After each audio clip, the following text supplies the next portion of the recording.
Good evening and welcome to this meeting of the Scrutiny Committee for Community Customer Services and Service Delivery. Before we begin the business of the day, I'm sure that all members are aware of the sad passing of Captain Sir Tom Moore this week and the national tribute of Clap for Sir Tom due to take place at 6 o'clock this evening, and the likelihood is, of course, that we will still be ensconced in deliberating and debating the items on our agenda. So therefore, I should very much like if members would join me in a minute's silence before we commence business in tribute to Sir Tom, all that he gave for his country and what he inspired in the rest of us. Thank you. The minute's silence starts now.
Thank you very much, members, for your tribute. We will now proceed with the agenda. Number one is the roll call and virtual meeting explanation. Obviously, the committee tonight is joined by officers of Democratic Services, Legal Services, and indeed the management team to answer any queries. I'll now move to my Vice Chairman, Councillor Anthea Lee, for the roll call. Thank you, Chairman.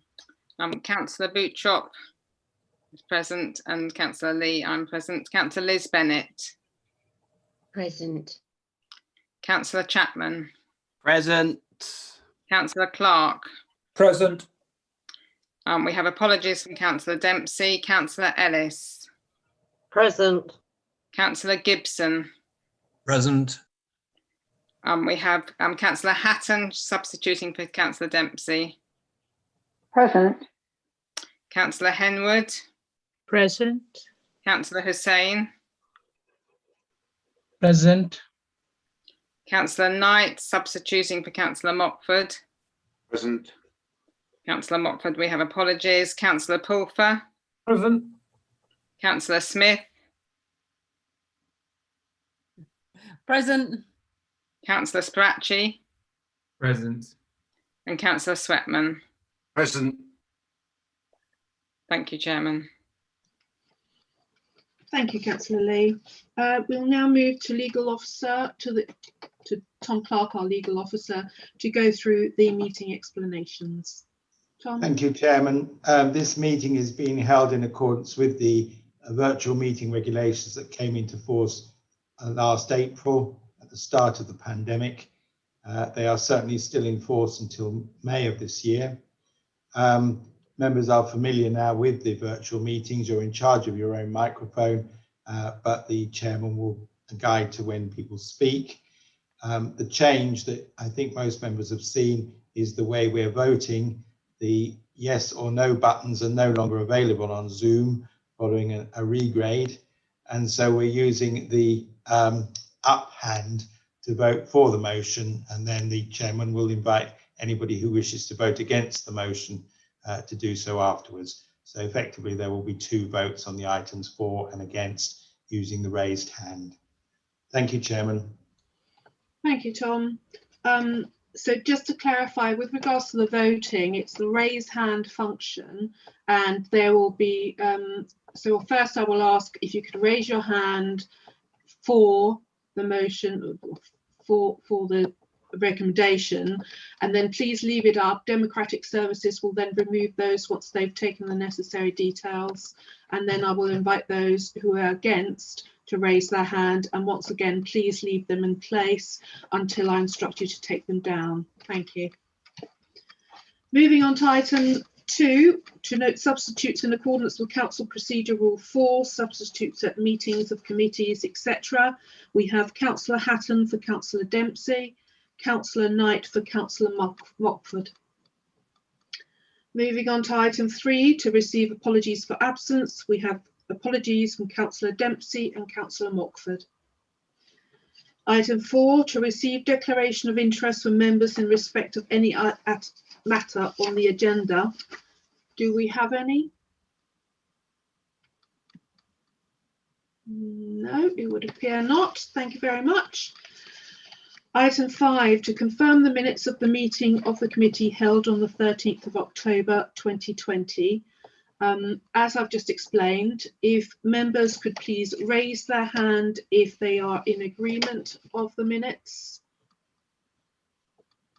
You have 30 seconds starting now.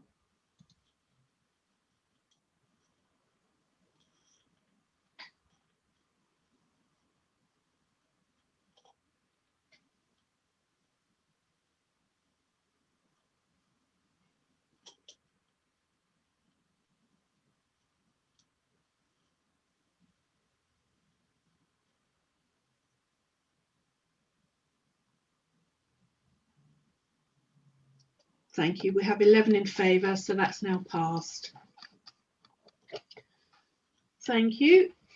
Moving on to item 6, which is to consider any items that the chairman agrees to take as urgent business, which I have none. And then moving on to the substantive part of our agenda this evening, which is the overview of complaints 2019-2020. And I'd like to both welcome and introduce Raphael Heine, who is the interim head of digital and customer services, to present this report. Raphael.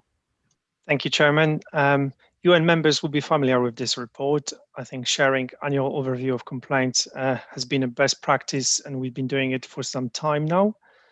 I don't think anything specific to add to the report. It might be just worth mentioning that local government ombudsmen give us positive feedback on our approach to dealing with complaints. That is being proactive and transparent, and the data suggests that we outperform similar local authorities in this manner. Members are recommended to note the report. Thank you, Raphael. Do I have any questions?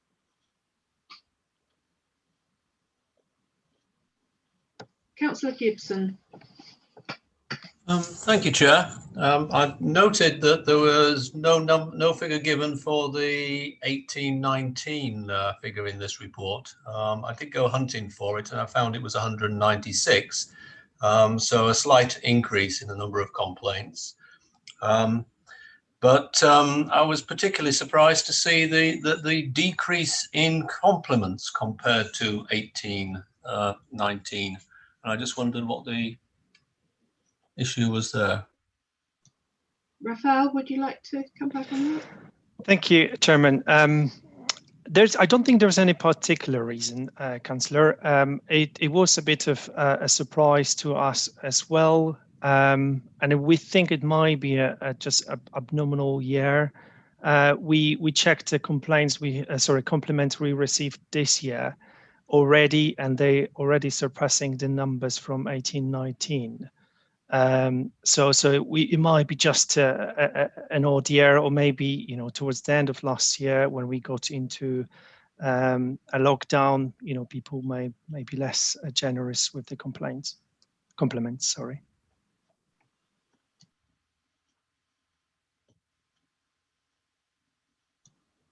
Sorry, couldn't unmute myself there. Thank you, Raphael. Councillor Clark. Having the same problem. Thank you, Chairman. In fact, he virtually, in his last sentence, answered some of my questions. The sort of question was going to be about the nature of the complaints compared to when we were in the pandemic and before? Had they changed much? That was, and you did answer that slightly, but if you would like to give any more details on that, that would be great. Yes, thank you very much, Chairman. Thank you. Raphael, would you like to come back? Thank you, Chairman. Can I just hold that, thought, we should probably discuss it next year, because the majority of this financial year, the lockdown will be in this financial year. So it's hard to actually speculate on that particular answer, Councillor, at this point in time. Lovely. Thank you, Raphael. Councillor Lee. Thank you, Chairman. I was actually going to follow up on what Councillor Clark has just raised, but I'd just like to note that I'm pleased to see that Mid Sussex is performing well, and also when you look at the complaints that were investigated and were upheld, in those situations it seems we did very well in rectifying them and sorting them out. So I'd just like to give my thanks to officers. Thank you. Thank you, Councillor Lee. Councillor Hatton. Thank you, Chairman. It's for clarity, really, and I don't know if anybody can help. It's about planning. I see Councillor McNaughton's an observer, but maybe he might be able to help. It's on page 12, the one at the top of the page where it talks about the complaint was upheld and there was no fault with the decision. That's fine, but it says afterwards that a councillor visited the application site prior to the application being considered without a planning officer present. Member protocol revised to clearly state that council should not enter an application site unless on an official committee site visit. And as councillors that sit on the planning committee, we normally, if we get a request from somebody, we will go and see the person who's applying and also the people that are opposing it to make it equal. And we certainly haven't had officers with us when we've gone to, say, single applications. I'm wondering if this just refers to large sites or not. I just want a bit of clarity, really, because it's not something that I've never had a planning officer with me, let's put it that way, when I've gone to smaller places. Thank you. I wonder if really the details of particular complaints are not really for discussion tonight in terms of what the outcome was for that particular reason as it's to do with planning. But what I would ask is perhaps for the benefit of all members, not just those on this committee, that Councillor McNaughton could perhaps send an email just to explain what the appropriate protocol is for site visits. Are you happy with that, Councillor Hatton? Yes, thank you. Thank you very much. Thank you. No problem at all. Thank you. Councillor Ellis. Oh, thank you, Chairman. I just, it's so positive to see 336 compliments, and it also says that each of the staff get a newsletter sort of receiving that, highlighting some of the examples of excellent customer services. It would be quite nice if as a committee we could see that. So, because on the annual review letter, it does state that the emphasis is on learning and not numbers, and it would be lovely to see the two comparisons and also to thank them for the excellent service they have done for us. Thank you. Thank you, Councillor Ellis. I agree. The report focuses perhaps a little bit on the negative side, and actually we need to see how many, the areas that we're receiving the compliments in. So I think that would be an excellent recommendation for the next report on this matter, if that's okay, Raphael. Yes, thank you. Thank you very much. Thank you, Councillor Ellis. I have no further indications of questions. I therefore move members to the recommendation on page 10, which is that we note the report, and as talked about earlier, if you could raise your hand if you're in agreement with noting the report, please. You have 30 seconds starting now.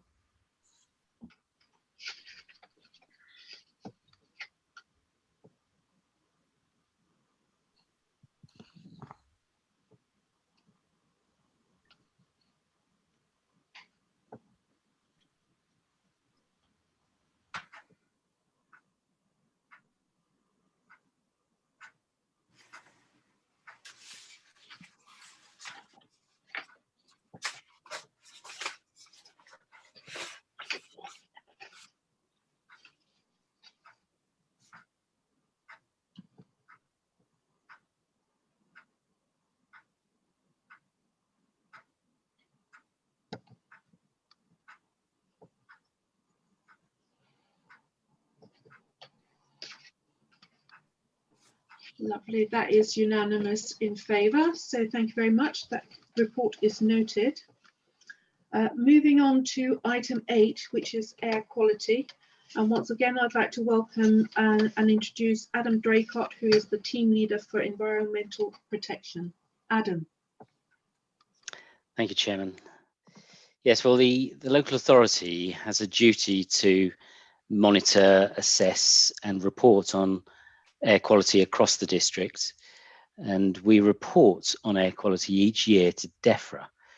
And this is done by our annual status report. And the latest report was submitted in June 2020, and it covered all the monitoring that we'd undertaken in 2019. And we compared the results against the air quality objective standards, which are set nationally based on health, the health-based criteria. So our next, it's a bit confusing, but our next annual status report will be submitted this June in 2021 after we've analysed 2020's data. So the report that you have in front of you relates to 2019 data in a 2020 report, if that makes sense. So the annual status reports that we sent to DEFRA in 2020, we received good feedback from them. They said that it was a well-structured, detailed report providing the information specified in the guidance. So what I'll do is I'll summarise our findings, which relate to the 2019 data set. We're continuing to see a downward trend of nitrogen dioxide levels in our town centres. That's Haywards Heath, Burgess Hill and East Grinstead. And this has been evident over the last 9 years. And you'll see the trend in graphical form in Appendix 4 of the report right at the end. We do have one air quality management area, and that is at the Stone Pound Crossroads in Sussex. And this was declared an air quality management area in 2012 on account of the annual average nitrogen dioxide levels being above the objective level. On declaring the air quality management area, we were required to prepare an action plan with the aim of reducing pollutant levels below the action level. And we're continuing to refine the air quality action plan. And this work is overseen by the steering group made up of members from Mid Sussex District and West Sussex County Councils, as well as officers from both, and also representatives from the Sussex Parish Council. Now, because roadside nitrogen dioxide is caused by local traffic, it's very important that we work with our West Sussex County Council colleagues, as the solutions to air pollution are primarily related to traffic reduction. And West Sussex is obviously the Highways Authority with control over traffic management. And in the section on the Air Quality Action Plan in the report, you'll see that 4 of the ongoing actions for the air quality management area, of 4 of them, 3 sit with West Sussex County Council as the Highways Authority. There's the improvements to the A2300 into Burgess Hill, which we're hoping will encourage trucks coming from the south to access Burgess Hill via this route and not via Sussex. There's the new signage at the crossroads to keep the message fresh that cutting your engine will cut pollution. And there's the development of a cycle route from Sayers Common to Sussex. But the good news is within the air quality management area, 2 of the 3 previous years, we've seen levels drop below the objective level.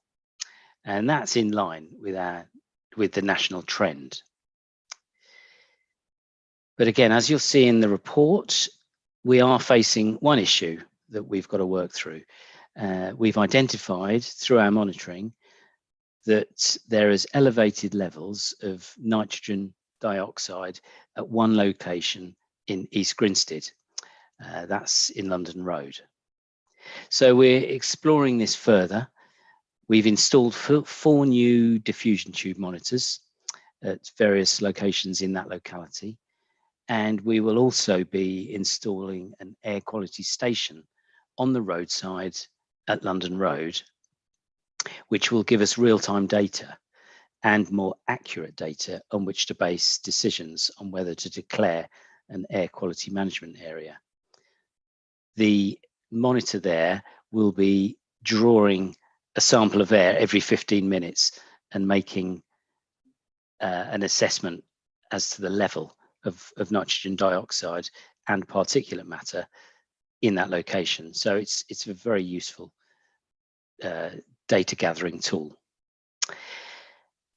Because of this issue in East Grinstead, we arranged a meeting in November 2020 with the East Grinstead district councillors and the East Grinstead town councillors to inform them of the action we're taking and the reasons why. And one other key work stream that it's worth mentioning for environmental health is that we scrutinise planning proposals to ensure that no significant adverse impact in relation to air quality results from development. We have a Sussex-wide air quality and emissions mitigation guidance, which we've linked into the Mid-Sussex's district plan. So in summary, the air quality in Mid-Sussex is generally good and it's improving. We have got one air quality management area at the Stonepound Crossroads, where we've been working with county colleagues on the action plan measures. And there is one area in East Grinstead where further investigation is required. So I'll hand back to the chair and I'll be pleased to address any questions you may have.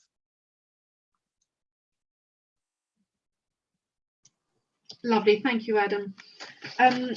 Councillor Webster, as the Cabinet Member where this is your portfolio, I wonder if you might like to comment? Thank you, Chairman. I've listened to the introduction and I would actually be quite interested, if I may, in listening to the debate before perhaps saying a few words at the end of the debate, if I may. Of course, no problem. Thank you. Thank you. Councillor Sweatman.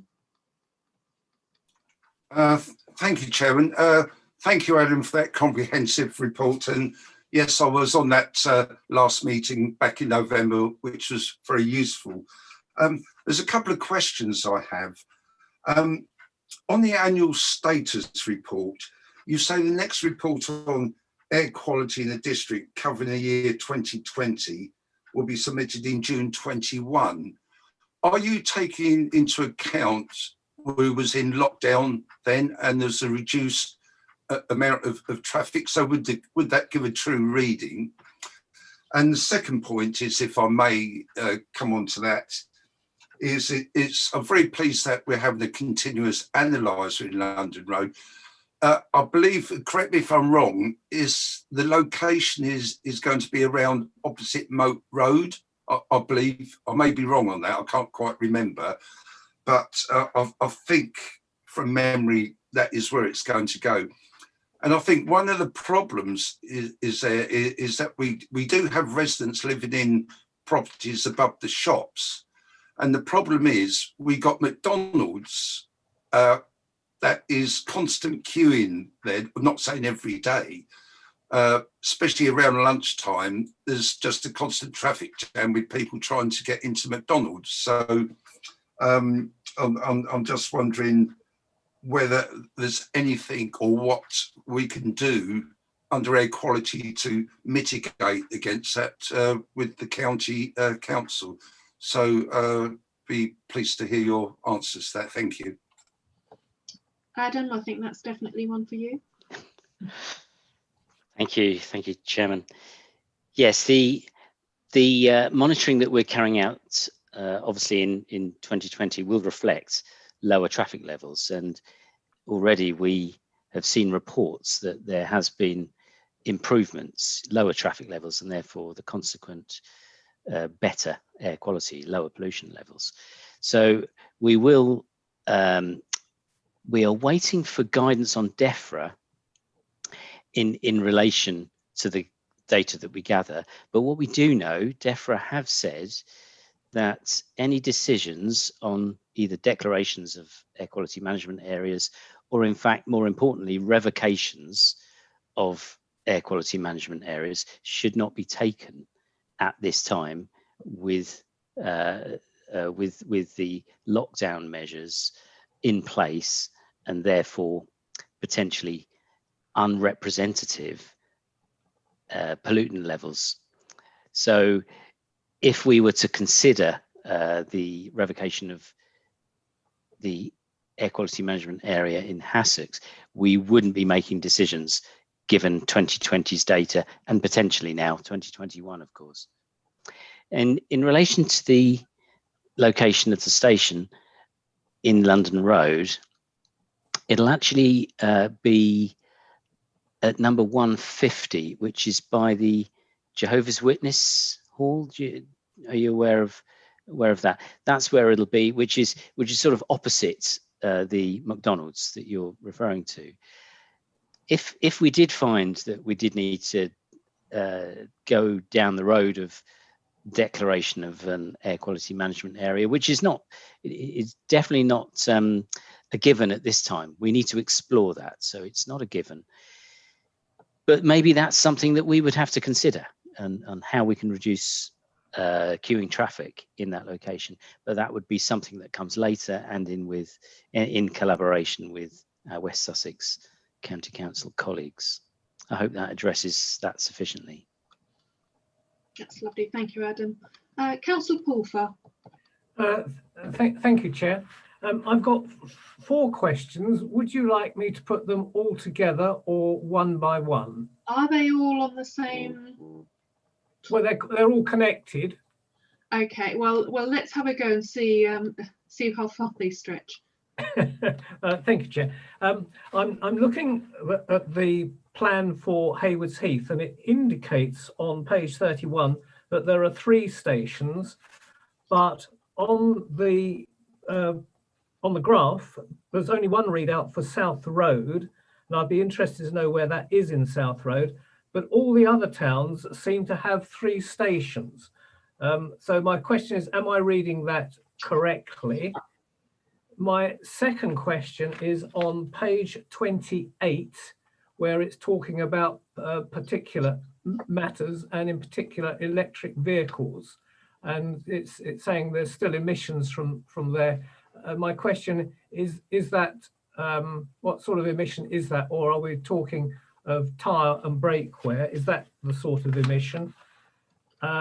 Given that any mitigation is in the hands of West Sussex County Council, I'm always surprised to see that speed bumps come up all over the place, which to my way of thinking causes pollution by way of tyre wear, friction of the brakes, and then of course the acceleration away. So a sort of a comment which probably is not appropriate for here, but to ask West Sussex how they feel that really works for them.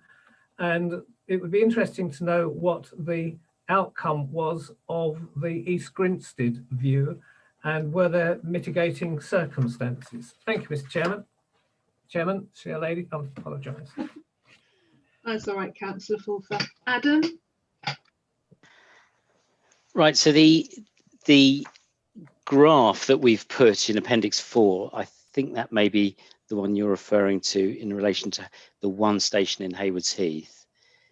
Yes, I hope. Madam Chairman, that's correct.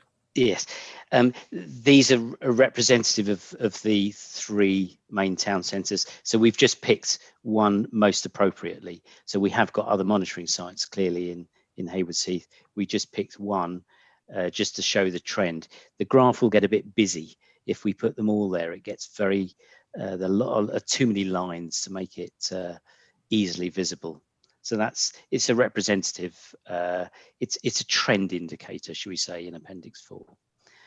So that was that one. You're absolutely right about the tyre and brake wear being the source of particulate matter with electric vehicles. There have been studies about it, and this is an area that is going to need to be addressed. And there are some retrofits that you can put onto electric vehicles to capture at the source the particulates, which is quite clever technology. But I imagine the manufacturers will be looking at that as electric vehicles become more prevalent. But it's often because the weight of the batteries makes electric vehicles quite heavy, and that's why you're getting additional brake wear and potentially tyre wear, and the small particles that causes. So you're doing well to spot that. Now I must apologise. Question 3, could you repeat that? Through the chair, I will, Madam Chair. I think that was about speed bumps and perhaps interaction with West Sussex and mitigating, because I'm always surprised at speed bumps popping up everywhere. But as I see it, that is an enhancer of pollution, both on brake and tyre wear, and then the acceleration from the bumps. Thank you. Chairman, may I continue? Yeah, Adam, go ahead. Thank you. You're absolutely right. And of course, West Sussex County Council have got more than one hat on. One is safety, and obviously we're very mindful of the pollution, but speed bumps, there are studies that indicate that due to that, the very nature of the braking, then accelerating between two bumps, that does actually increase pollution. That is, there have been studies that have proven that. But obviously, County Council are interested in safety as a primary driver for some of their strategies, and therefore there's conflicting priorities here. So Chairman, I agree with the councillor's point on that. Yeah. And the last question, may I just again ask that to be repeated? Absolutely. It's about East Grinstead. Yes, Madam Chairman. There was a comment that you made, was that there was an outcome at East Grinstead, and I wondered whether it was a mitigation or ongoing. What was the decision, and is there a mitigating situation that can be put in place? Adam, I think that was East Grinstead is under review pending the new station and what the measurements are there. Obviously, also once lockdown is over, so we can have more representative results from it. Am I correct, Adam? Yes, that's exactly right, Chairman. Thank you. Thank you, Adam. A very interesting paper. Thank you. Thank you, Councillor Pulfer. Councillor Henwood. Thank you, Chairman. I was particularly attracted to page 21, item number 15, particulate matter. There's no evidence of a safe level of exposure, but the government's Clean Air Strategy 2019 are proposing a new long-term target. And so it took me back to table 1 on page 23, and we just had a really informative discussion about particulate matters coming from tires, attrition on the road. So I wondered, under table 1, would you explain completed or non-viable actions, item number 3, why it is not viable to look at speed limits? And you've already talked about traffic calming, but speed of a vehicle must also contribute to the particulate exposures. Thank you very much. Thank you. Adam? Thank you, Chairman. Yes, this is the proposal to reduce the speed limit through the junction to 20 miles an hour, and it was considered by Highways. And their view was that because there are no suitable alternative routes, reducing the speed limit through the Stonepan crossroads would not, because there's no alternative, would not have had the desired, even though a speed limit may be set, it wouldn't have the desired outcome, and it may result in more people just ignoring the speed limit. That was their view, and obviously as the highway authority, that's as much as we can do. If the highways authority do not want to take forward a measure for whatever reason, unfortunately there's not much we can do about that. Thank you, Adam. Councillor Hatton. Thank you, Chairman. I noticed that we're giving in figures for 2019. I'm very pleased that we're going to take some mitigating way of calculating things because of 2020. But with regard to Stonepan Crossroads, all the planning applications that came in around Sussex, and there are about, at this point in time, over the next 2 or 3 years, there will be about at least 600 houses coming forward. All the planning applications said there would be no effect on the Stonepan Crossroads. Now, I beg to differ on that one, but if we can take special notice, I think really is what I'm saying, about the figures for the next 2 or 3 years, because I noticed I'm very pleased to see on page 32 that it's gone down to below the 40 level, but it's only just underneath. And I think it's very important that we keep a note over the next 2 or 3 years. Now, when I used to sit on the steering committee, I believe that was a 5-year period that we looked at to see whether something would be removed. And I think to say 5 years from its inception would be a little bit early in the circumstances. And is there any way that we might extend that or take into account that we need to look at it for a little bit longer? Because once the Northern Arc comes on speed as well, and cars start to use, the side roads as they always do, I think the figures might go up. And I'm very concerned that we shouldn't just get, just say, oh, well, it can come off when we haven't had all the houses built. And my second question is, how often do you change the files that collect the information? Do we have a rolling figure for that? How often we change them so they're, working properly? Thank you. Thank you. Adam, I don't know if you can answer those. Thank you. Yeah, so there's one question about development, and I think I alluded to it right at the end of the introduction, that each development, when it comes forward, we have to scrutinise to ensure, given the guidance that there is about air quality and planning, that there'll be no significant adverse impact. And one of the things that demonstrates significant adverse impact is if it pushes it towards an air quality management area or works against the air quality action plans in relation to an air quality management area. And so we do look at all those developments, and we have to use the current guidance that there is to make that assessment, and that's what we do. There is this sort of general trend, because of the electrification and the improvements to the fleet that's out on the roads. There is a gradual underlying decrease in pollutant levels, and that has been, there are figures that the government use to demonstrate how that will be over time, and that can be sometimes the overriding factor as to why a development, which does look quite impacting because of the numbers of houses and the traffic that's likely to use the junction, even though that it looks as though it could be a problem, because of this gradual decline, because of an increasingly or a better fleet, a less polluting fleet, then these are all, there's a balance to be had, there's a calculation to be made, and that's what air quality consultants do when the developments come forward, and so we have to have regard to that. So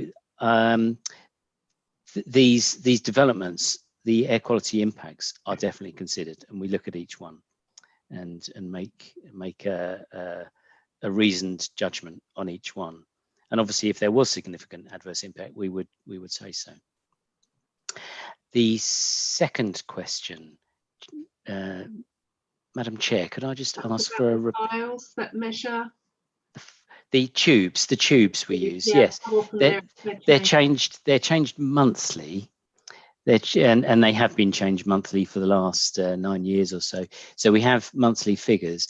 Now, although we've just received the data from December from the laboratory, we can't, because it's an annual mean, an annual average that we're working towards. That's the objective that we have to consider. There's some data cleansing that we need to go through before we can publish those data. And that relies on what's called a bias correction. And the bias correction studies often don't get released by DEFRA until March, April time, which means that we can't publish the data until we've gone through that cleansing process, the data analytical process. So there is a delay, unfortunately, which is a bit frustrating for everyone, but that's just how it is. Thank you, Chairman. Thank you, Adam. Councillor Gibson. Thank you, Chair. I've got two questions and a comment. The first question, I want to be grateful if the others could say a little bit about the selection of sites for monitoring. And I'm looking at the map on page 31. As I understand it, and looking at the data, the fall off is very rapid from the immediate location that you make the measurement. Vehicles are more efficient at the speed that they travel at.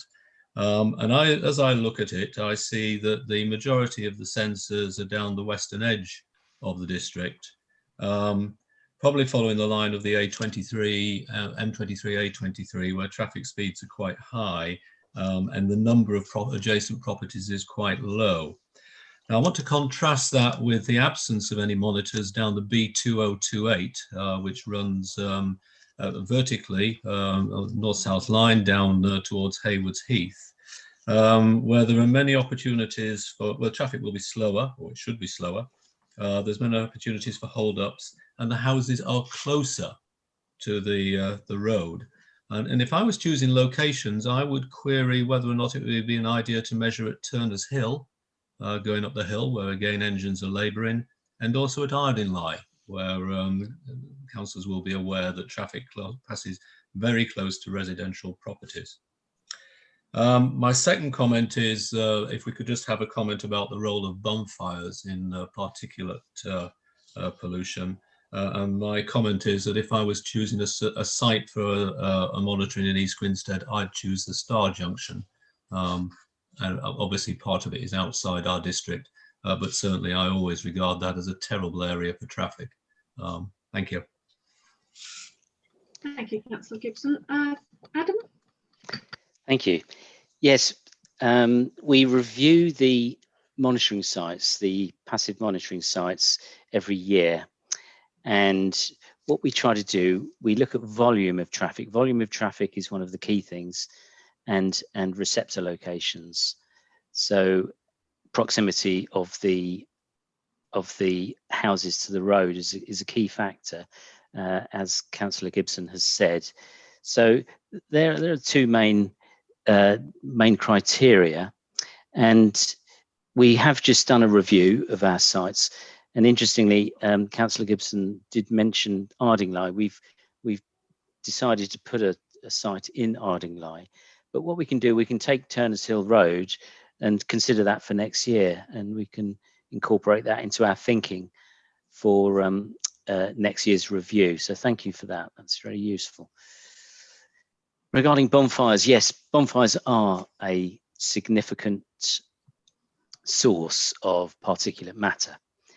And for those districts, and we're soon going to have one, that have an air quality monitoring station, November the 5th, you see throughout the country very high particulate loading on those monitors that are taking measurements for particulate matter. So bonfires are a significant source. Obviously, they're sporadic, but they do contribute to the loading in the air. And as a department, we took a particularly strong line with bonfires during the first lockdown and subsequently, and we were very keen to stop people, given the nature of the coronavirus and the symptoms that it creates. We were very keen to take a hard line to reduce the impact on those potentially people who are suffering with that disease from particulate matter in the air, and we were very quick to stamp down on those having bonfires. So it is a source of particulate matter. You're absolutely right. Thank you, Adam. Councillor Lee. Thank you, Chairman. I'm pleased to see that our approach to air quality is improving and has been for some years. I'd just like to ask a question in relation to, you highlighted in table 1 that the 4 areas where the actions are underway. Could you just tell us how far along we are on getting those things implemented? Thank you. Thank you, Adam. Thank you, Chairman.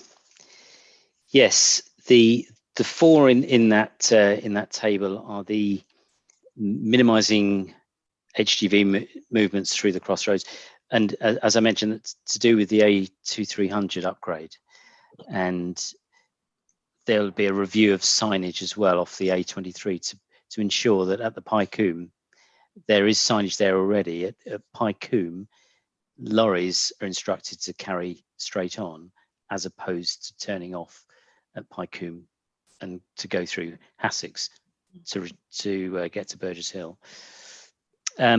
Yes, we've with the cut engine, cut pollution signs, West Sussex are reviewing those signs. Unfortunately, because of COVID, that work ground to a bit of a halt. And also West Sussex, with the improving cycle routes, West Sussex have undertaken preliminary design work for that cycle route between Sayers Common and Sussex. But again, I believe that work has slowed down because of the redirecting resources to COVID work and managing, the resource while COVID is going on. And obviously we've got a shared approach with Horsham and Crawley in terms of our electric vehicle infrastructure, and that, although it's hit a bit of a bump in the road, that will be progressing. Lovely. Thank you very much, Adam. Councillor Ellis. Oh, thank you, Chairman. I just wanted to say thank you, Adam, for the report, and thank you for over the years for all the training you've given us that we could attend to help us understand all of this. But through the report, it obviously states the effects of exposure to air pollution, the cost to society and businesses, and tragically on item number 20, Ella Kissy, who lost her life in London through asthma to pollution. I know we've got a fantastic air alert Sussex, but I just wondered, can we do more on a social media point to address where they can get this information? Because you can now download it on an app, whereas on our website it says it can only be by telephone or email. So I think we've done a great lot to improve. We have low on the app as it shows, but I just think it would be, for people who are in that position who are worried and vulnerable, it'd be great to know what we're doing, but also there is something out there so that we're able to tell them, what the air quality is like in the places they're living in, because we have a responsibility. A lot of this is driving, bonfires, etc. So I think we need to know people who suffer through air pollution, where they can get the alerts from. And I think it's all down to education, but thank you for the report and thank you for all the training over the time. Thank you. Thank you, Councillor Ellis. I certainly take your point about better awareness of what we're doing, and I'm sure Councillor Demir, who's on in the meeting as well, will pick that up with Adam going forward. I have no further indications for comments.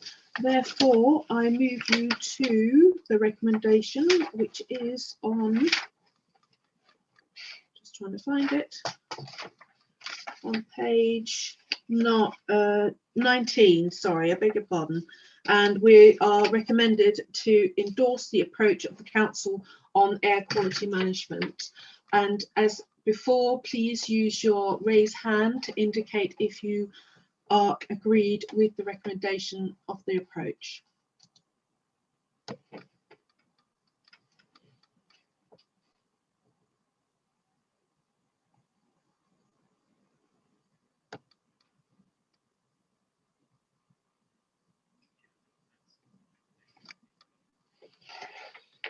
Wonderful, that is unanimous in favour of that, to endorse our approach. So, and thank you very much, Adam, for a very detailed debate on air quality. Moving. Oh, I beg your pardon, Councillor Webster. I'm so sorry. I got carried away there. You would perhaps like to interject at the end and just make some comments? Yeah, if you're happy for me to do that, cool, Chairman. First of all, thank you very much for giving this report the airing that I think it deserves. And I think anybody who's watching this meeting will have the impression that the District Council takes air quality extremely seriously, which we do, I think, all of us. I want to pick up on Councillor Gibson and his comment about bonfires. Thank you, because it's something that I feel particularly strongly about, and we took quite a lot of stick at the beginning of the pandemic on social media about bonfires. I had no idea how emotive they are, but they are extremely damaging to the environment and also to hedgehogs. So it is something that I feel quite passionately about. And also, I detected, Councillor Gibson, a shake of the head when Adam spoke about the explanation of the 2019 report being submitted in 2020. And here we are in 2021 considering it. And yes, I think we all agree with you that the wheels do grind slowly sometimes, but the basic format of the report is set out by government, and officers have to comply with that and send in their report. And then it comes back with suggestions, recommendations, instructions, and so on. And those all get resolved. And the full report gets published on our MSDC website. So the report that you have before you is just a summary, but the full report is available every year on the website. And I think that's very important. And I also want to draw attention to the issue of a poor child who died of poor air quality in an inner London suburb. And unfortunately, it is children and older people in lower socio-economic areas who tend to have to walk or cycle more than they go in a car. And little children are at the level of exhaust pipes on fossil vehicles. And they tragically are the people who suffer most in these situations. And we need to avoid that. In terms of Councillor Sweatman and his concern about the data, well, unfortunately, the data is the data. And I think Adam was clear that we will be very careful about taking action based on data generated this year. And of course, we'll have to follow government guidelines in that area. But I think we're all aware that in many areas, the data could look a lot better than it actually is. Councillor Henwood picked up on speed, and I think that's why the station in East Grinstead is planned to be outside the Jehovah's Witness Centre, because that is just where people accelerate, and that is when their vehicles expel high numbers of unhealthy emissions. And I also pick up on Councillor Hatton's concerns about the significant possible adverse impact, which always gets talked about in planning meetings. I think East Grinstead, Haywards Heath and Burgess Hill all have concerns around that. And we also need to consider the impact of recession on the age and health of our vehicle fleet on the roads. And finally, Chairman, I just want to, if I may, thank officers for taking up the suggestion of members from all parties who attended the training last year and expressed a keen desire to have some real-time air quality monitoring equipment. And once that equipment has been used in East Grinstead to make or dispel the point about air quality along that section of the road, it is of course free to be used in other areas as well. And that's it. Thank you, Chairman. Sorry that I went on so long, but it's a passionate subject. Absolutely, as is evidenced by the debate this evening. Thank you very much, Councillor Webster, and apologies for getting to come back to you. Moving on now to item 9 on the agenda, which is the delivery programme, work programme 2021. And for that, I should like to move to the legal officer, Tom Clark. Tom. Thank you, Chairman. As the report says, currently you have no business for your meeting in March, but that is 6 weeks away, and something might happen in the interim. Obviously, some things have been held up by the present lockdown and the restrictions we're under. Thank you, Tom. Councillor Henwood. Thank you very much, Chairman. Particularly in view of the fact that there's nothing so far on the agenda, I'm asking whether this committee would consider supporting a cross-party working party to look at the future of Clare Hall. Thank you, Chairman.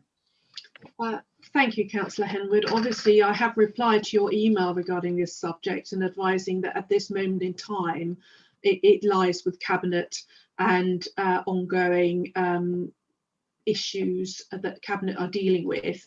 And it's also really to give time to officers to prepare various options and do some of the preparatory work before it can come to a working party, before there's any meaningful discussions that a working group could make. So I think at this moment in time, I think it's too soon in the process, given the various sort of stop-starts there's been regarding that issue.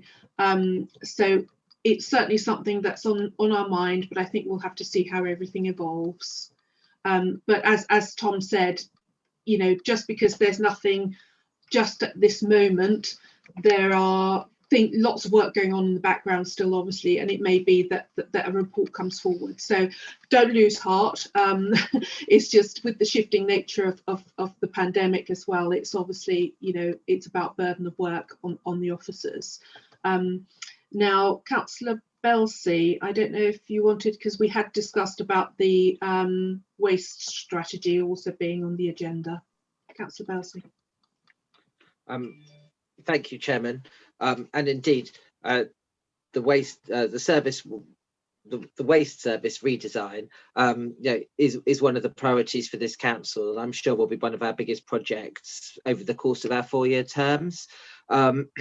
So I have been speaking with officers just in terms of where that is, and I believe that we will be, you know, a lot of work is going on this at the moment. It's a very complex matter, obviously working with other partners, and it is a little bit harder to pull everything together in the pandemic with a sort of lack of ability to meet easily. You know, West Sussex have made a commitment with Mid Sussex to implement and work together on the waste service redesign. I'm encouraged to believe that it's likely to come forward at some point during the second quarter of this calendar year, as opposed to the first quarter, which I think had been a potential. But as far as I'm concerned, it remains a high priority. We'd like to have as much information as possible in looking at the waste service redesign, and so it's just a deferral as opposed to a postponement. Absolutely, and I think, as I've just alluded to, we have to be mindful of the enormous pressures that officers and indeed all councillors are under during the pandemic. You know, everybody's workload has increased a lot for very immediate issues that need to be overcome. Just while we're talking about the work programme, I wonder if Councillor Demir, if you would like to say anything about your part of this committee. Thank you, Madam Chairman. I think that our wonderful Ralph has probably answered all the questions that were put. I would just like to say that I thought it was a very good idea to let members know of the learning bit, as Councillor Ellis said. So we will certainly get on with that. And also, just as a little, I think it was Councillor Gibson talking about the dip in the compliments. But I just thought you might like to know that just up till now, in this year, we've received far more than we did in 1819. In fact, we're up to nearly 440 of them. So they are doing a lot right, if you know what I mean. So thank you. And the other thing really to say is that both Ralph and I will get together with Adam, if we may, with the suggestion of putting the direction to the app on the website for the air quality. Thank you, Madam Chairman. Thank you, Councillor Demir. I think that would be really interesting, as well as a comeback for members of this committee to maybe get a very brief report, just to outline how you are addressing that particular issue, and indeed, you know, highlighting the good works that the district council are doing for the benefit of our residents through the various communications we have. Right, well, all I can hear out my window is a lot of whooping and clapping for Sir Tom Moore, and I'm sorry we haven't quite made it, but I think we've still had a fantastic debate tonight, and I think we paid a moving tribute to Sir Tom, sorry, at the start of the meeting. Moving on to the recommendation. Can we take a vote on that last item? That last item, the having a report regarding the communications, or the recommendations. I'm just going to the recommendations now. Sorry, I can't hear you, Tom. Just on the recommendations, Chairman. Yeah, no, I was just coming to that, sorry. So the recommendation regarding the work programme is that we are recommended to note the committee's work programme as set out in paragraph 5 of the report. And as before, please raise your hand if you are happy for that to be recommended.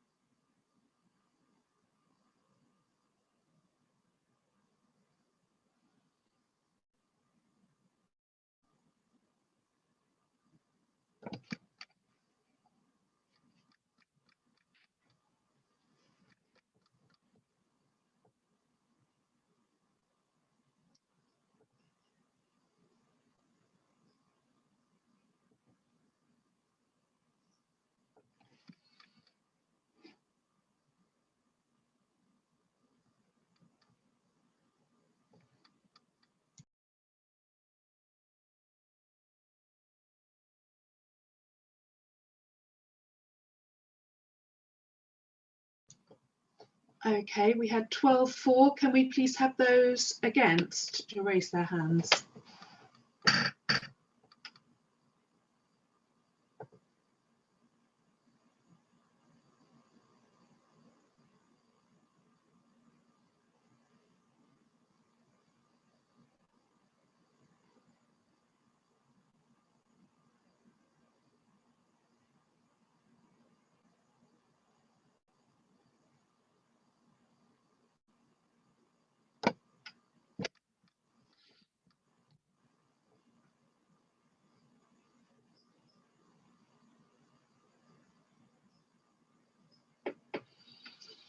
Okay, so we have 12 for, 2 against and 1 abstention. So that recommendation for the work programme is noted.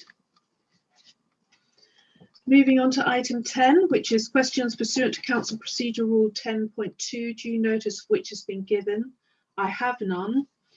I therefore move to close the meeting at 18:05, and if members could please remain on camera with the microphone off until confirmation that the live stream has been issued. Thank you.